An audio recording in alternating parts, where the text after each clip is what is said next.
اللهم صل وسلم على سيدنا محمد وعلى آل سيدنا محمد. السلام عليكم ورحمة الله وبركاته. وعليكم السلام ورحمة الله وبركاته. الحمد لله ولا حول ولا قوة إلا بالله. اللهم صل وسلم على سيدنا ومولانا محمد مفتاح باب رحمة الله عدد ما في علم الله صلاة وسلاما دائمين بدوام ملك الله وعلى آله وصحبه وموالاه أما بعد.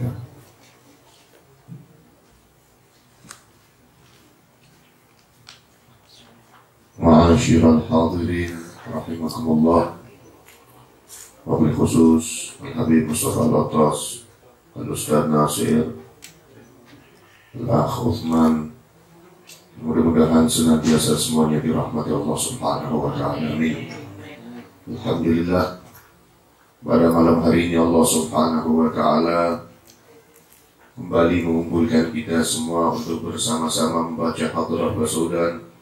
Mudah-mudahan kita mendapatkan barakah dari pembacaan hadrat ini dan barakah dari penyusunnya, sehingga kita mendapatkan keselamatan dunia akhirat. Amin. Ma'asyiral hadirin rahimakumullah, pembacaan Syarhul Ainiyah sampai pada qaulul muallif. Maqala al-Imam al-Haddad, idza habbatil arwah min nahwi janibin bihi ahlu hibbi haja qalbi hububaha.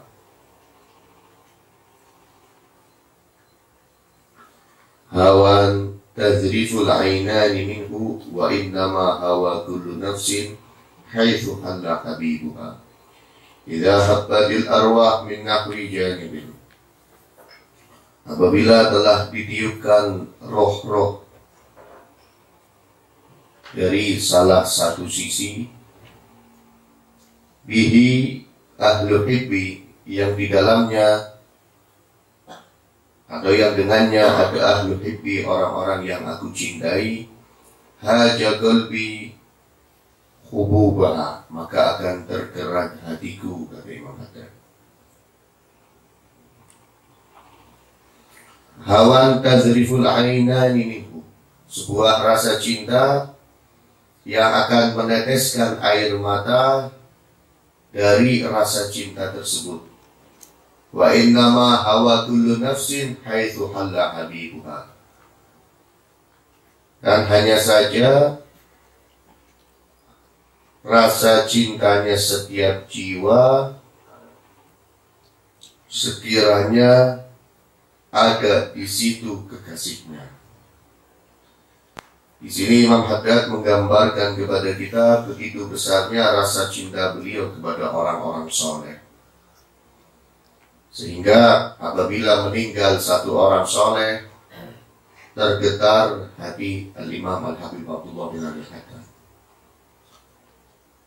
Dan beliau sering meneteskan air mata karena begitu besarnya kerinduan beliau terhadap orang-orang soleh. Walaupun beliau sendiri termasuk dari golongan orang-orang soleh, bahkan dari kekasih Allah Subhanahu wa ta'ala yang telah menduduki pangkat yang tinggi, di mana pangkat beliau adalah Qutbul Irsyad wa Ghawthul Biladi wal Ibad. Apa itu Qutbul Irsyad? Wali kutub yang bisa memberikan petunjuk. Wa Ghawthul Biladi wal Ibad, yang bisa memberikan pertolongan kepada bilad, kepada daerah, wal Ibad, dan kepada hamba-hamba. Beliau juga termasuk min ahli dark, yang bisa memberi pertolongan. Itu di antara pangkat yang dimiliki Al-Imam Al-Habib Abdullah bin Alwi Al-Haddad. Ahli dark ini saya pernah dapat keterangan dari salah satu guru saya, kalau kita ziarah ke kuburannya wali yang telah menjadi atau yang telah menempati pangkat ahlud darek, wali yang bisa memberi pertolongan, kita cukup angkat tangan dan sebutkan hajat kita dengan yakin, maka hajat kita akan dikabulkan oleh Allah Subhanahu wa Ta'ala. Itu kalau datang ke kuburannya. Bagaimana dengan semasa hidupnya? Banyak aulia yang telah mencapai ahlul darek, seperti kalau di Bangil itu yang saya tahu dari guru saya, di Bangil itu ada Al-Habib Abdullah bin Ali Al-Haddad. Kalau saya berarti Al-Habib Abdullah bin Alawi. Ini Al-Habib Abdullah bin Ali, cucu ke-6 kalau tidak salah dari Sahih Bukhari, termasuk ahli darek. Jadi kalau ziarah cukup melambaikan tangan dengan yakin kita memohon kepada Allah Subhanahu wa Ta'ala lewat wali tersebut. Di Gresik ada Al-Habib Abu Bakar bin Muhammad As-Segaf, itu juga termasuk min ahli. Nah ini Imam Al-Habib Abdullah bin Al-Haddad termasuk min ahli darat, bil irsyad wa ghudul biladi wal ibad. Akan tetapi beliau sangat mencintai orang soleh, sangat mencintai orang soleh. Kalau ada satu orang soleh meninggal, hati beliau ini bergetar dari sangat sedihnya. Sebab dalam sebuah hadis juga dijelaskan, man lam yahzan bi mautil alim fa huwa munafiq. Barang siapa yang tidak sedih dengan kematiannya orang alim, maka orang itu munafik. Sekarang kalau kita dengar ada satu orang soleh meninggal, ada satu ulama meninggal, pernahkah kita meneteskan air mata atas meninggalnya orang tersebut? Ini menjadi pertanyaan. Kenapa Imam Haddad begitu sedih kalau ada orang soleh meninggal? Sebab beliau sangat cinta kepada orang soleh. Yang ada di hatinya, cintanya itu kepada orang soleh. Yang diidolakan orang soleh, yang dirindukan orang soleh. Bukan seperti sebagian orang sekarang yang dicintai artis, yang diidolakan artis, yang dijadikan panutan artis. Sampai akhirnya sekarang majelis pun ada artisnya. Sholawat pun ada artisnya, artis sholawat. Kalau aulia enggak. Orang sekelas Imam Haddad itu yang diidolakan kesolehan seseorang. Dilihat ibadahnya istiqomah, zikirnya istiqomah, akhlaknya meniru Nabi, maksiat selalu ditinggal, itu yang diidolakan. Itu yang menjadi panutan beliau. Begitu aulia itu seperti itu. Aulia itu mengidolakan wali yang lain. Orang soleh itu pasti mencintai orang soleh yang lain. Jadi tanda orang itu soleh itu pasti memuji orang soleh yang lain. Tanda orang itu benar-benar kekasih Allah pasti memuji kekasih Allah yang lain. Tanda seseorang itu benar-benar ikhlas dalam dakwah, benar-benar mengamalkan ilmunya karena Allah, pasti akan memuji orang-orang alim yang lain. Itu pasti. Seperti waktu di Jakarta itu di zamannya Al-Habib Ali bin Abdurrahman Al-Habsyi Kuitang dan Al-Habib Ali Al-Atras-Subur. Itu kalau hari Ahad, waktu taklim, waktu majelisnya Al-Habib Ali bin Husain Al-Atras-Subur, Al-Habib Ali bin Abdurrahman Al-Habsyi Kuitang. Kalau hari Rabunya majelisnya Al-Habib Ali bin Husain Al-Atras-Subur. Nanti setiap hari Rebo selesai majelis, Al-Habib Ali bin Husain Al-Atras pasti akan mengatakan kepada murid-muridnya, wahai murid-muridku, nanti hari Ahad kita ngaji bareng dengan guru saya, Al-Habib Ali bin Abdurrahman Al-Habsyi Kuitang. Hari Ahadnya Habib Ali bin Abdurrahman Al-Habsyi pun akan mengatakan seperti itu. Nanti hari Rabu kita ngaji bareng dengan guru saya, Al-Habib Ali bin Husain Al-Atras. Jadi yang Al-Habib Ali bin Husain Al-Atras ngakunya muridnya Habib Ali bin Abdurrahman Al-Habsyi, yang Habib Ali Habsyi yang ngakunya juga muridnya Habib Ali bin Husain Al-Attas. Nanti kalau ada orang tanya, punya masalah, datang ke Habib Ali bin Husain Al-Attas, tanya hukumnya. Kata Habib Ali bin Husain Al-Attas, ini yang bisa jawab guru saya, Habib Ali bin Abdurrahman Al-Habsyi. Datang ke tempatnya Habib Ali bin Abdurrahman Al-Habsyi, kata Habib Ali bin Abdurrahman, yang bisa jawab guru saya, Habib Ali bin Husain. Nanti orangnya ngomong, saya udah dari sana suruh ke sini ke tempatnya antum, masa mau balik lagi ke beliau lagi? Baru dijawab sama Habib Ali. Atau sebaliknya, datangnya ke Habib Ali Habsyi dulu. Habib Ali akan mengatakan, yang bisa jawab guru saya, Habib Ali Al-Attas. Datang ke tempatnya Habib Ali Al-Attas, Habib Ali, itu pertanyaan yang bisa jawab guru saya, Habib Ali bin Abdurrahman Habsyi. Aku akan mengatakan, saya udah dari tempatnya Habib Ali Habsyi, disuruh ke antum, masa mau balik lagi ke sana? Baru dijawab. Atau datang orang minta doa, ya Habib doakan, saya lagi punya hajat atau punya masalah. Habib Ali Al-Attas akan mengatakan, saya tidak pantas mendoakan. Yang pantas mendoakan Habib Ali Habsyi. Datang ke tempatnya Habib Ali Habsyi, kata Habib Ali Habsyi, yang pantas mendoakan Habib Ali Al-Attas. Atau kalau sebaliknya pun akan dijawab demikian. Itu tanda orang yang benar-benar soleh, yang ikhlas dalam dakwahnya, pasti akan memuji yang lain, bukan malah saingan. Udah ngaji sama saya, yang lain jangan. Itu yang bahaya. Oh fulan, oh percuma itu, nggak ngamalkan ilmunya. Oh salah jawabannya. Udah minta doa sama saya ini. Itu bahaya kalau orang seperti itu. Jadi tanda orang soleh itu akan memuji orang-orang soleh yang lain. Tanda orang itu benar-benar ikhlas, pasti akan memuji ulama yang lain. Seperti Al-Imam Asy-Syafi'i radhiyallahu anhu. Al-Imam Asy-Syafi'i kurang apa? Beliau seorang mujtahid mutlak. Berarti kan dari segi keilmuan sangat luas ilmunya, sampai menduduki pangkat mujtahid mutlak, orang yang berhak memberikan fatwa. Kalau sekarang kan gak ada yang berhak memberikan fatwa. Yang ada hanya menyampaikan fatwa, bukan memberikan fatwa, tapi menyampaikan fatwa. Nah, Imam Syafi'i itu berhak memberikan fatwa. Berarti sangat alim, luar biasa. Dari segi ibadahnya, Masya Allah, kalau Ramadan khatam Qur'annya 60 kali, 30 kali malam, 30 kali pagi sampai siang. Nggak pakai tadarus, sendirian bacanya. Di luar Ramadan, Imam Syafi'i setiap malamnya hanya tidur sepertiga malam. 2/3-nya digunakan untuk ibadah. Sepertiga malam untuk tidur, sepertiga malamnya untuk mengkaji ilmu, sepertiga malamnya untuk ibadah kepada Allah Subhanahu wa Ta'ala.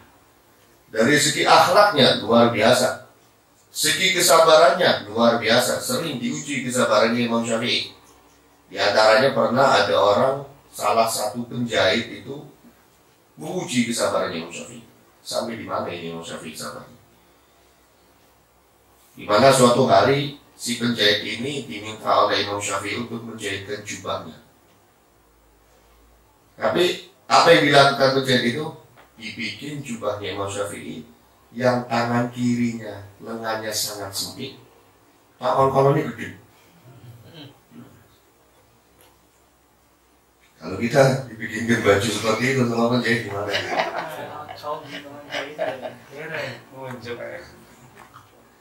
Diberikan baju ini tahu ke Imam Syafi'i. Dilihat Imam Syafi'i, alhamdulillah, luar biasa. Saya dikasih baju yang sangat manfaat. Ini penjahitnya ngomong. Dikira mau marah, malah syukur dan terima kasih sama penjahit. Terima kasih. Luar biasa. Ini tangan kanan bisa buat nyimpan kitab, tangan kiri passing. Jadi tangan kanan kegedean dipakai Imam Syafi'i buat nyimpan kitab. Seperti itu akhlaknya Imam Syafi'i. Tapi apa yang beliau katakan? Beliau dalam syairnya mengatakan, "Uhibbus sholihina wa lastu minhum." Kata Imam Syafi'i, aku sangat cinta orang-orang soleh, tapi aku bukan orang soleh. La'alli an anala bihimus syafa'ah. Mudah-mudahan berkat orang soleh aku mendapatkan syafaat. Itu Imam Syafi'i yang sudah pasti soleh, tapi beliau mengatakan aku cinta orang soleh dan aku bukan termasuk orang soleh. Tidak menuduh macam-macam ke orang alim yang lain. Imam Syafi'i itu hidup sezaman dengan Imam Ahmad bin Hanbal, ketemu walaupun ketemu. Hidup sezaman dengan Imam Abu Hanifah dan masing-masing punya pengikut. Tapi Imam Syafi'i sering berkunjung ke rumahnya Imam Abu Hanifah. Imam Ahmad bin Hanbal sering berkunjung ke rumahnya Imam Syafi'i dan lain sebagainya. Pernah suatu hari Imam Syafi'i ini berkunjung ke rumahnya Imam Ahmad bin Hanbal. Imam Syafi'i berkunjung ke rumahnya Imam Ahmad bin Hanbal. Setelah makan malam, waktu dari mulai makan malam itu ternyata diperhatikan sama putrinya Imam Ahmad bin Hanbal. Sebab tamunya adalah Imam Syafi'i yang sudah masyhur namanya. Diperhatikan sama putrinya Imam Ahmad bin Hanbal. Makanya banyak Imam Syafi'i. Malam tidur, ternyata putrinya ini ngintip pintu kamar yang buat tidurnya Imam Syafi'i. Keluar gak itu malam-malam? Ternyata gak keluar sampai subuh. Kata putrinya, berarti Imam Syafi'i gak tahajud semalam. Setelah subuh, zikir biasa-biasa aja, gak lama. Habis itu ketemu Imam Ahmad bin Hanbal, permisi pulang. Ketemu Ahmad bin Hanbal. Paginya putrinya Imam Ahmad bin Hanbal ini ngomong sama ayahnya, sama Imam Ahmad bin Hanbal. Oleh ayahku, itu Syafi'i kamu yang masyhur, yang katanya orang soleh, yang alim. Iya. Aku tidak melihat dari Imam Syafi'i kecuali 3 hal. Apa? Pertama, makannya banyak. Yang kedua, gak sholat tahajud. Yang ketiga, keluar kamarnya setelah azan subuh. Masa seperti itu Syafi'i? Kata Imam Ahmad bin Hanbal, nanti aku tanyakan. Imam Ahmad bin Hanbal tanya Imam Syafi'i, wahai Syafi'i, kata putriku itu tidak melihat selama dari mulai semalam sampai tadi ini memperhatikan engkau, dan putriku hanya menyimpulkan 3 perkara, hanya melihat 3 perkara yang kau lakukan. Apa kata Imam Syafi'i? Yang pertama, katanya kamu makannya banyak, engkau makannya semalam banyak. Yang kedua, gak tidur, gak keluar kamar. Yang ketiga, sholat subuhnya gak pakai wudu. Jadi keluar kamar langsung sholat subuh. Imam Syafi'i tersenyum, kemudian menjawab, iya, aku semalam makan banyak karena aku sangat yakin engkau ini orang soleh. Dan makanannya orang soleh itu barokah. Biar dapat barokah banyak, jadi makannya yang banyak. Karena memang ada gaul yang mengatakan barokatul alim fi ta'ami. Barokahnya orang alim itu ada pada makanannya. Makanya kalau kita lagi makan sama orang alim, banyak makannya. Biar dapat barokah banyak. Yang banyak makannya. Apalagi makan rame-rame itu nggak dihisab sama Allah Subhanahu wa Ta'ala. Kalau kita makan sendiri dihisab. Kalau makan sendiri jangan banyak-banyak, dikit-dikit aja. Tapi kalau lebih rame-rame di acara maulid itu banyak nggak dihisab. Dan di situ ada barokah. Semakin banyak makanan yang masuk berarti barokahnya semakin banyak. Makanya Imam Syafi'i makannya banyak, karena Imam Syafi'i makan yang dikeluarkan oleh Imam Ahmad bin Hanbal. Tabarukan dengan Imam Ahmad bin Hanbal. Ini sekelas Imam Syafi'i tabarukan dengan Imam Ahmad bin Hanbal. Bukan Imam Syafi'i pengharap Imam Ahmad bin Hanbal yang tabarukan dengan beliau, enggak. Tapi beliau yang tabarukan dengan Imam Ahmad bin Hanbal. Nah yang kedua, kenapa kau nggak keluar kamar? Aku 1 malam nggak tidur di kamar. Sebab di situ aku menemukan sebuah hadis, dan dari situ aku menciptakan 70 hukum, kalau tidak salah riwayatnya. 70 hukum dari satu hadis, 1 malam suntuk. Mengeluarkan, bukan menciptakan, mengeluarkan 70 hukum dari satu hadis. Yang ketiga, kenapa aku nggak wudu sebelum sholat subuh? Karena nggak tidur. Jadi wudunya Isya. Nah, lihat seperti itu, saling berkunjung, bukan saling bermusuhan. saling berkunjung. Ini yang kita rindukan sekarang. Ulama saling berkunjung, saling memuji, bukan saling menghujat, bukan saling bermusuhan. Itu ulama saling berkunjung. Makanya banyak. Nah itu tadi Imam Syafi'i sholat subuh nggak pakai wudhu karena nggak tidur satu malam. Dan banyak aulia seperti itu. Kalau kita baca manaqib aulia itu kadang disebutkan wa kana yusolli subha bi wudhu'il isya. Dan wali fulan itu setiap subuh sholatnya dengan wudhunya isya, bukan sholat isyanya jam 4.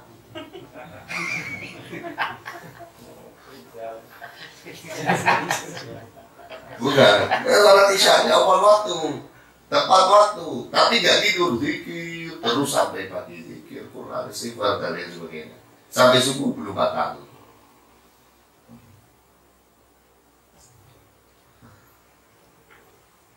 Imam Syafi'i, Imam Haddad dan para aulia semuanya itu cinta kepada orang-orang soleh yang lain, cinta kepada ulama yang lain, tidak merasa tersaingi. Kalau orang ikhlas dakwahnya, ada yang lain ikut dakwah, nggak merasa tersaingi, bahkan senang. Seharusnya senang. Kenapa? Dakwah ini kan tugas. Dakwah ini tugas dari Allah Subhanahu wa Ta'ala untuk orang yang memegang syariat ini. Nah, kita kalau sedang menjalankan tugas, kemudian ada yang membantu, senang apa enggak? Senang. Dakwah ini tugas. Kalau ada yang ikut dakwah, mestinya kita senang, karena ada yang membantu kita dalam menjalankan tugas ini. Bukan malah merasa tersaingi. Siapapun si orang yang berkepentingan dalam dakwah, dai-nya, ataupun yang pengurus majelisnya, ataupun kru majelisnya, ataupun yang lainnya, ketika ada majelis baru muncul, itu harusnya kita senang karena ada yang membantu gerak langkah kita dalam dakwah kepada Allah Subhanahu wa Ta'ala. Itu ada di dalam hatinya aulia. Kalau ada orang satu muncul dalam dakwah, senang. Kenapa? Berarti ada yang bantu, sehingga dipuji. Oh, ini orang soleh, ini mau dakwah dan lain sebagainya, dipuji, dicintai, dirindukan. Kalau memang hati seseorang itu bersih, pasti keadaannya seperti itu. Gak ada merasa saingan dan lain sebagainya. Gak ada permusuhan di antara beliau-beliau. Kenapa? Hatinya bersih. Yang ada di hatinya hanya Allah Subhanahu wa Ta'ala, hanya Nabi Muhammad Sallallahu Alaihi Wasallam. Sehingga hatinya penuh dengan rahmat, penuh dengan kasih sayang. Orang biasa dikasihi, orang yang ahli maksiat disayangi. Dakwahnya penuh kasih sayang. Orang yang memang sudah berterjun dalam dakwah dicintai, dirindukan. Itu kalau memang orang itu hatinya bersih. Makanya kita belajar sedikit-sedikit. Kita kalau lihat orang maksiat, menasehatinya itu didasari rasa kasih sayang. Didasari rasa kasih sayang. Kalau kita melihat orang yang terjun dalam dakwah, kita ikuti. Memang kita cinta ke semua dai nggak bisa. Fulan cintanya ke Habib Fulan, Fulan cintanya ke Kiai Fulan, Fulan cintanya ke Ustaz Fulan. Itu manusiawi. Tapi jangan membeda-bedakan.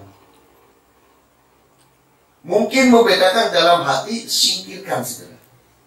Contoh, saya mungkin punya guru yang memang saya gandrungi. Ya udah ini, ungkapkan rasa cinta saya kepada guru saya, tidak masalah. Jangan merendahkan yang lain. Itu yang jadi masalah. Oh, ini guru saya alim, yang lain apa di bawah guru saya? Itu yang bahaya. Ini guru saya yang paling benar, yang lain tidak benar dakwahnya. Ini yang bahaya. Ini yang bahaya. Apalagi zaman sekarang ini zaman fitnah. Muncul kejelekan satu ulama, muncul kekurangan satu orang alim, itu sebisa mungkin kita tutup, sebisa mungkin kita lupakan, bukan malah disebar. Atau misalkan klarifikasi, masih dapat apa benar seperti ini? Iya benar, ya sudah kita lupakan. Yang bahaya itu, Masya Allah kadang ya, aktif di Facebook ini, Ini share lah. Ucuk kan? Itu karo ical. Pegiat medsos ini yang bahaya. Ya, sebab apa? Kita harus penuh kasih sayang. Kalau memang kita sayang sama seseorang, kesalahan orang itu pasti kita tutupi. Kekurangannya pasti kita tutupi. Yang ada kita cinta, yang ada kita melihat kebaikannya. Sebab semua orang itu pasti ada kebaikannya, pasti ada kekurangannya. Gak mungkin ada orang itu hidupnya jelek terus, gak mungkin. Pasti ada nilai positifnya. Begitu juga gak mungkin ada orang hidupnya baik terus, gak mungkin. Kecuali auli, kecuali para nabi, dan memang ada kekasih-kekasih Allah yang terjaga dari maksiat. Seperti Imam Haddad. Imam Haddad itu beliau pernah mengatakan, ma hamamtu bi fi'li makruhin wala fa'altu bihi. Aku nggak pernah ingin melakukan sesuatu yang makruh dan nggak pernah melakukan yang makruh. Yang makruh aja nggak pernah dilakukan sama Imam Haddad, apalagi yang haram. Yang makruh aja nggak pernah dilakukan sama Imam Haddad, apalagi yang minum berdiri nggak pernah, kencing berdiri nggak pernah, makan tangan kiri nggak pernah. Itu Al-Imam Al-Habib Abdullah bin Alwi ada. Apalagi yang haram. Kenapa? Sebab dari awalnya, nih, kita jangan lihat wali dari akhirnya. Setelah keramatnya, setelah punya kehebatan, jangan melihat wali dari itu. Tapi melihat wali dari awalnya itu bagaimana? Melihat wali dari awalnya itu bagaimana? Sebab wali itu pada awalnya pasti berjuang, penuh perjuangan. Perjuangan bukan untuk kesuksesan dunia, perjuangan untuk mencari ridho Allah Subhanahu wa Ta'ala. Dikatakan man lam yujahid fil bidayah lam yasil ila nihayah. Yang permulaannya nggak mau berjuang, maka nggak bakal sampai ke tujuan. Permulaannya nggak mau berjuang, maka nggak mungkin sampai tujuan. Aulia itu tujuannya mencari ridho Allah, maka berjuang untuk mendapatkan ridho Allah. Berusaha melawan hawa nafsu, bahkan yang mubah pun dilawan itu para wali. Dari awalnya itu melawan hawa nafsu sampai pada perkara yang mubah. Contoh, disediakan makanan, hati pengen makan tempe, dirubah jadi makan tahu. Pengen minuman yang panas, minumnya yang dingin. Ketika pengen minuman yang dingin, minumnya yang panas. Pengen kopi, minumnya teh. Pengen teh, minumnya kopi. Terus seperti itu awalnya. Yang mubah dilawan, apalagi yang makruh, apalagi yang haram. Nah, ketika yang mubah-mubah ini dilawan, maka melawan yang makruh gampang. Juga melawan yang haram lebih gampang. Sebab sudah terbiasa meninggalkan yang mubah. Kalau terus seperti itu, nafsunya akan berubah menjadi an-nafsul mutmainnah, jiwa yang tenang. Kalau nafsunya sudah menjadi jiwa yang tenang, ya mungkin dia maksiat kepada Allah Subhanahu wa Ta'ala.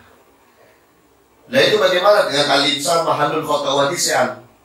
Manusia itu tempatnya salah dan lupa. Itu bagi orang yang masih pemula dalam mencari ridho Allah Subhanahu wa Ta'ala.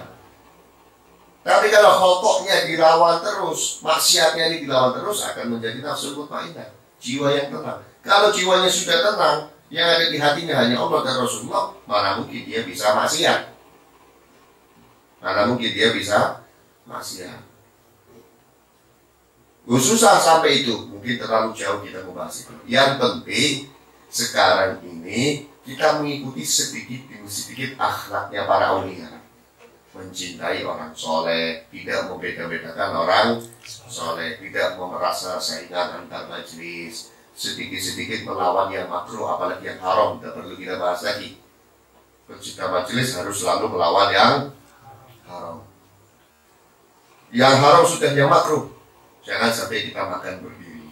Ini kelihatannya sesuatu yang kecil, tapi mempunyai nilai besar di sisi Allah Subhanahu wa Ta'ala.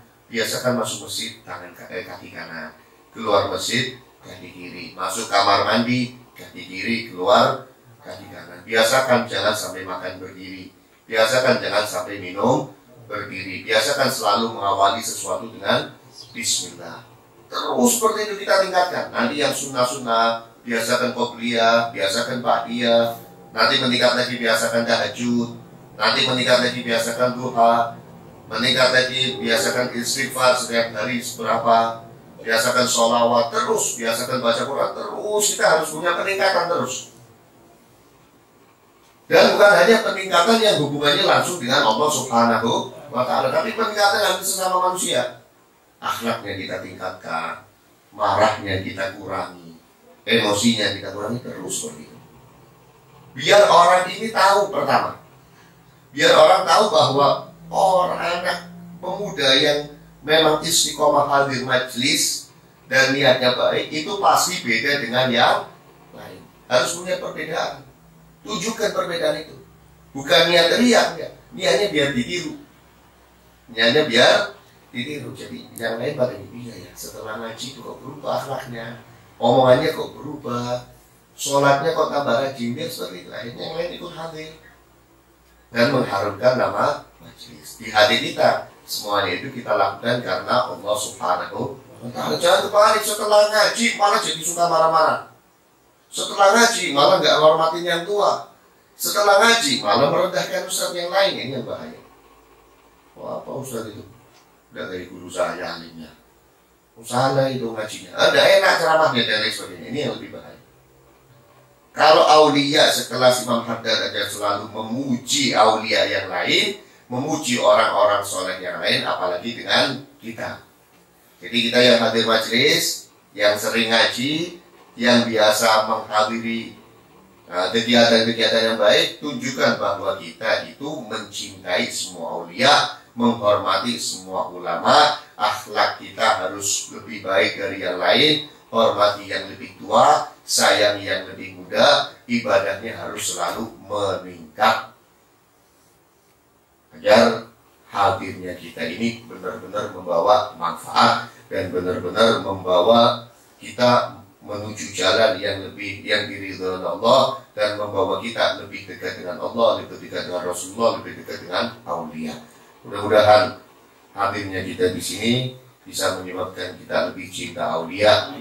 Sebab kalau kita cinta aulia, pasti kita cinta Nabi, pasti kita cinta Allah Subhanahu wa Ta'ala. Dengan dekat kepada aulia kita mendapatkan keberkahan aulia, dengan keberkahan aulia kita mendapatkan keselamatan dunia akhirat. Ala hadhihi niyyatu kulli niyatin shalihah wa ila hadrat Nabi Muhammad sallallahu alaihi wasallam. Thumma ila ruhi abahi wa ikhwanihi min al-anbiya'i wal mursalin, thumma ila ruhi alihi wa ashabihi wa azwajihi ajma'in, thumma ila ruhi al-awliya'i wa syuhada'i wa shalihin wa ala imamil rasyidin wal ulama'il 'amilin, thumma ila al-walidin wa walidin Muhammadin muslimin.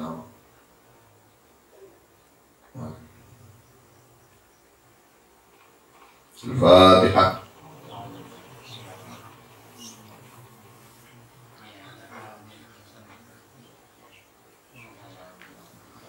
ربنا تقبل منا انك انت السميع العليم وتب علينا انك انت التواب الرحيم. سبحان ربك رب العزه عما يصفون، سلام على المرسلين والحمد لله رب العالمين. بالله التوفيق والهدايه والرضا والعنايه والعفو منكم. السلام عليكم ورحمه الله وبركاته. وعليكم السلام ورحمه الله وبركاته. بسم الله الرحمن الرحيم. اللهم صل على سيدنا محمد وعلى ال سيدنا محمد. الحمد لله رب العالمين الشاكر الحمد لله رب العالمين يا ربنا الحمد لله العظيم شرط عليك سبحانك لا اله الا انك لو نشكر لك الحمد حتى ترضى لك الحمد اذا رضيت ولك الحمد بعد الرضا. اللهم صل وسلم على محمد في الاول وسلم على محمد في الاخرين. اللهم صل وسلم على سيدنا محمد في نبي ورسول. اللهم صل على محمد في الملائكه الاعلى. اللهم صل على محمد تكرم عليها وانت غير الوارثين. اللهم نستغفرك ونستغفرك ديننا وانفسنا اهلنا واولادنا واعمالنا وكل سنه يومك نعبد اعمالك جوارك وياتك من كل شر المال والجبار العنيد وتعين شكر شرنا فلا كل شيء قدير. اللهم اجعلنا بالعافيه والسلام حقنا بالتقوى والاستقامه وعندنا المجيبات لنا في الحال والمال انك سميع الدعاء. اللهم صل صلاة تنجينا من جميع الافراد وتقضي لنا جميع الحاجة وتعالنا وصل غايتك في غايتك بعد الممات انك سميع قريب مجيب لاوقات الحاجة ويخذ الخطيئات. يا ارحم الراحمين يا ارحم الراحمين. ربنا لا تزغ قلوبنا بعد إذ هب لنا من أزواجنا وذرياتنا ولمشايخنا ولمعلمنا ذريتنا أجمعين. ربنا ظلمنا أنفسنا لا تغفر لنا وترحمنا لنكن من الخاسرين. ربنا آتنا في الدنيا حسنة وفي الآخرة حسنة وقنا عذاب النار. وصلى الله على سيدنا محمد وعلى آله وسلم والحمد لله رب العالمين.